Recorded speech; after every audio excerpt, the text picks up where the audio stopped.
Hello, this is AstrologerCoach Sonja Francis, and welcome to the very first members-only full moon video. How exciting! Now, before we talk about the Libra-Aries polarity that is being highlighted with this upcoming full moon, I would like to address first, what is the full moon phase all about? What does it represent as far as moon phases go, right?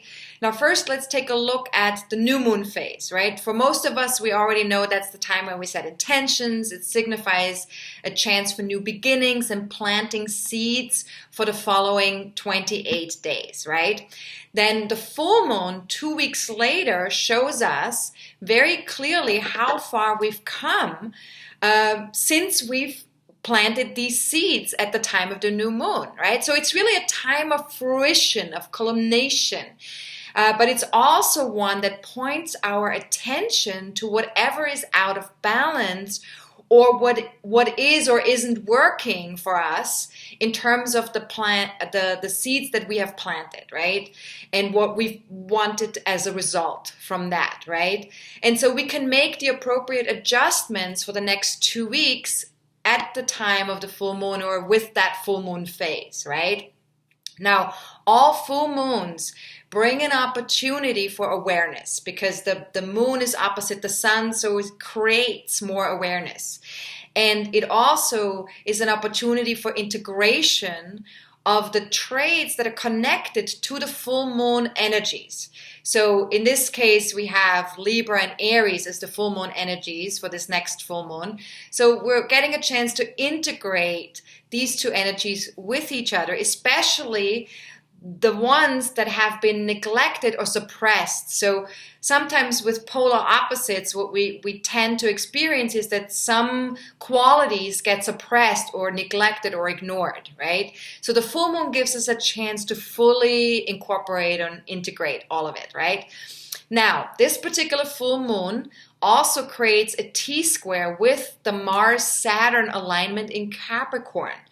And it also occurs in the midst of the Mercury retrograde phase in Aries, conjunct with the Sun in Aries. So we have some complex patterns here with this full moon, and we will address them in a moment.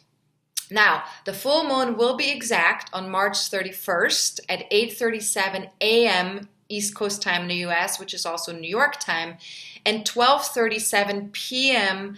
London time or GMT time. Right? Now, the sun in Aries opposes the moon in almost 11 degrees of Libra. So both of them are in 11 degrees, but one in Aries, the other one in Libra. So exactly opposite of each other. And this is what creates the polarity. The Libra-Aries polarity highlights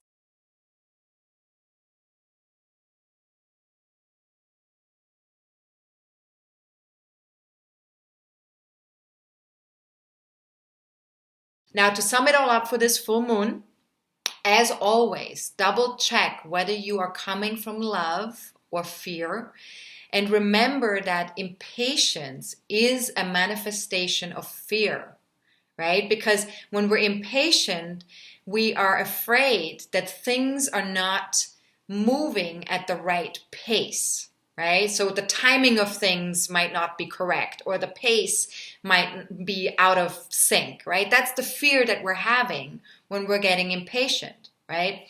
Because when we're actually trusting the timing of things, then there is no impatience. The last thing with all my full moon, new moons is you want to check in your birth chart, do you have an ascendant or any personal planets in 8 to 13 degrees of Aries, Libra, Capricorn, or Cancer, okay?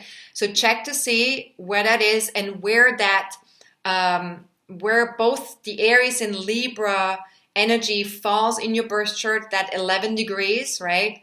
And then just look at those areas in your birth chart and see where does there need to be more of a balance? Where does there need to be integration between those two areas of life for you personally? You will feel the impact of this full moon more strongly for the next 2 weeks. And I definitely would advise you, if you have that, to join us for the next forecasting forum so you can get more of a sense of how to work with these energies. And also what I wanted to mention too, for those of you who are already star and superstar members, the next upcoming forum will be on a Monday, April 2nd at 10 a.m. Pacific time, 1 p.m. Eastern time, 6 p.m. London time. And we will be talking about the Saturn and Pluto station and retrograde phases that are going on in April. And we'll take a look at how that all impacts each of us personally and how Mars is involved in that as well, because Mars is currently in Capricorn as well, right? As is Saturn, as is Pluto. So lots of Capricorn going on, right? Now, if you would like to join the monthly forecasting forum, there's two ways to do that. One is to just go to my website and click on the home page to click on, register for the forum, and you can register there, and then you will also get an email to ask a question. Or you can also join to become a star member if you want to join every month for free. Now that's it.